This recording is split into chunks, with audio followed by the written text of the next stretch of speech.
Okay, wonderful. You have a military background, so you understand the importance of national security, Oh, yes. crime prevention, how to stay safe. How do you feel that is going in our state, crime prevention, dealing with criminals, keeping them off our streets, and security for our state? I work in the security industry, and I worked in it on the national level for 12 years. What I see here in Washington State, I have to admit, is the longest I've ever stayed in one place in my entire life. Okay. And one of the things I've noticed here is kind of a revolving door. It seems that the criminals go in and they come right back out. I was down at the courthouse not too long ago, and I heard this one lady that was 20 years old had 109 misdemeanors. I was pretty shocked when I heard that. 20 years old, 109 misdemeanors. What's going on here? Why is this person not learning their lesson? And you see these guys, they go into prison, they get out, they reoffend, they go back again. But when you see them go back in, they get free medical. They get education. And that's all at our expense.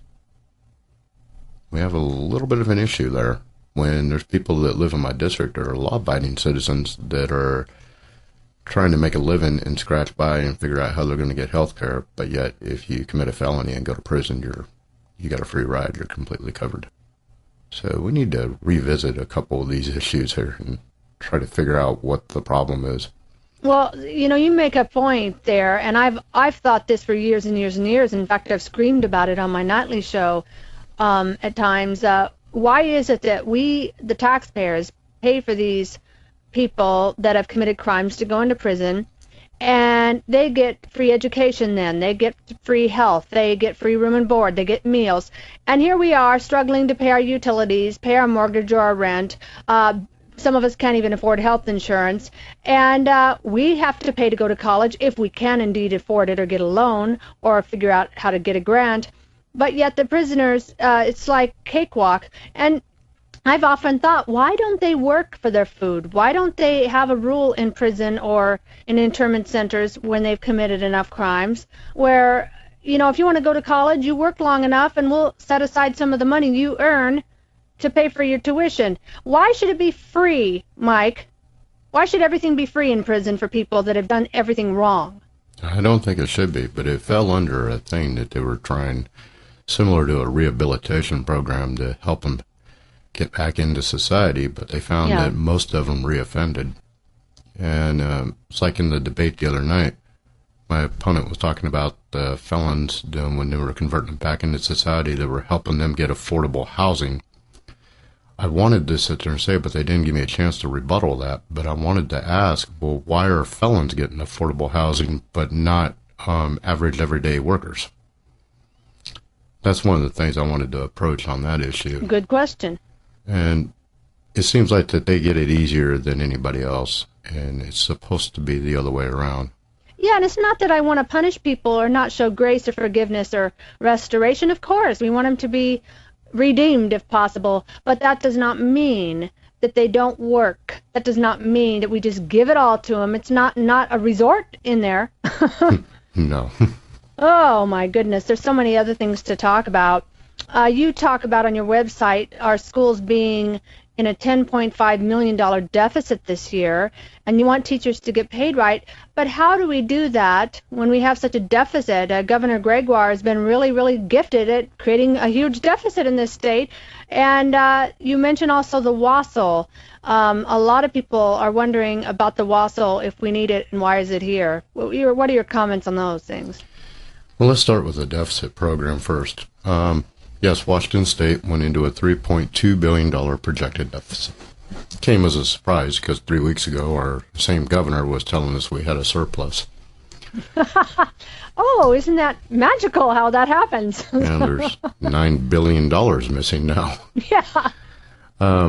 The one thing we have to look at there is what we're going to have to do is open up the books. We need to see which programs are working and getting results, which programs are not. If we're spending $100 million on a program that doesn't work, why are we going to continue spending $100 million on it? Take the funds, put it toward a system that's working, like education. Mm-hmm. The WASL, that is one complicated piece of work. It looked good on paper, and it had bipartisan support, but it needs to be fine-tuned. It does need to be fine-tuned completely on certain aspects of it. And I'm thinking we get like retired teachers or teachers to help us fine-tune that. Not politicians, teachers. Teachers are trained to educate our students. They understand that more than we do. The teachers I've spoke with are saying they're spending so much time teaching to just the WASL that they're not having time to teach the other issues, which is not helping our students at all. The graduating class that graduated, Mm-hmm. they took the college entrance exam, and the ones that went with the WASL standards were landing in Math 99. That's not college-level math where the WASL was designed to put them at. So that's a prime example right there that we need to adjust this. We have to, in order for it to work. And if we don't, well, we're cheating our children. No kidding. Well, I've often wondered about the WASL because it just seems like this huge big threat over the kids every year and over the teachers.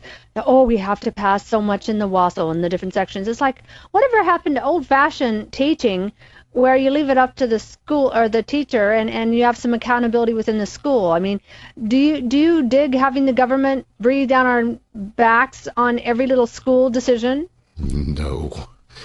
I'm not for the government breathing down our backs or anything. The government, I'm more for freedom for the people. I was with a reporter the other day who was asking me some pretty intense questions, and he was grilling me. It was pretty good. It took me back to my military days in training where they were teaching if you ever got caught. And that's what it felt like. I was actually sweating a little bit. And I finally told him on a couple of hot-button issues that always seemed to be political issues every single election was, you know what, let's stop making this an election issue and a political issue. Put it on a ballot. Stick it out to every voter in the state and let the people decide. Majority rules, end of discussion. And it took him by surprise when I said that. And what do you think about the whole concept of the majority rules? It seems like we have a lot of runaway courts and judges these days. You look at the Ninth Circuit in California that trumped the card of the majority of Californian citizens that voted against gay marriage.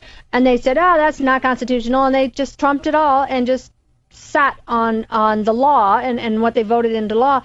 Don't you think it is un-American and unethical, at the very least, for a judge or a court system to trump the vote and the will of the people? If they voted and something has come forth, they can't just magically reverse it because they have a political agenda. What is your position on that? I agree with you. They cannot reverse it because they had a political agenda. The will of the people spoke. That is the way it's supposed to be. We the people.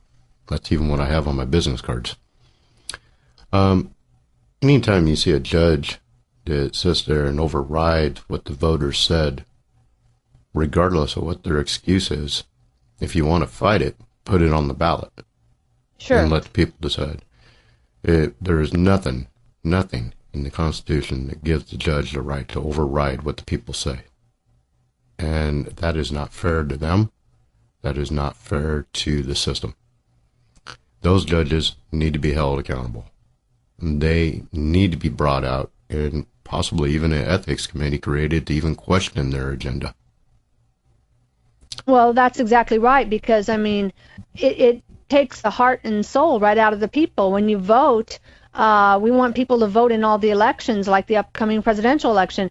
But then I've heard so many people say, why even vote? It doesn't matter. There'll be voter fraud, just like there was when Gregoire voted with Dino Rossi and the national scene. And so people look at Acorn getting arrested again or getting, all this nonsense. And people say, wait a second, what's the point? There had better be a point. And then when they do vote, these judges make up their mind and change it. And you're going, wait a second, I don't think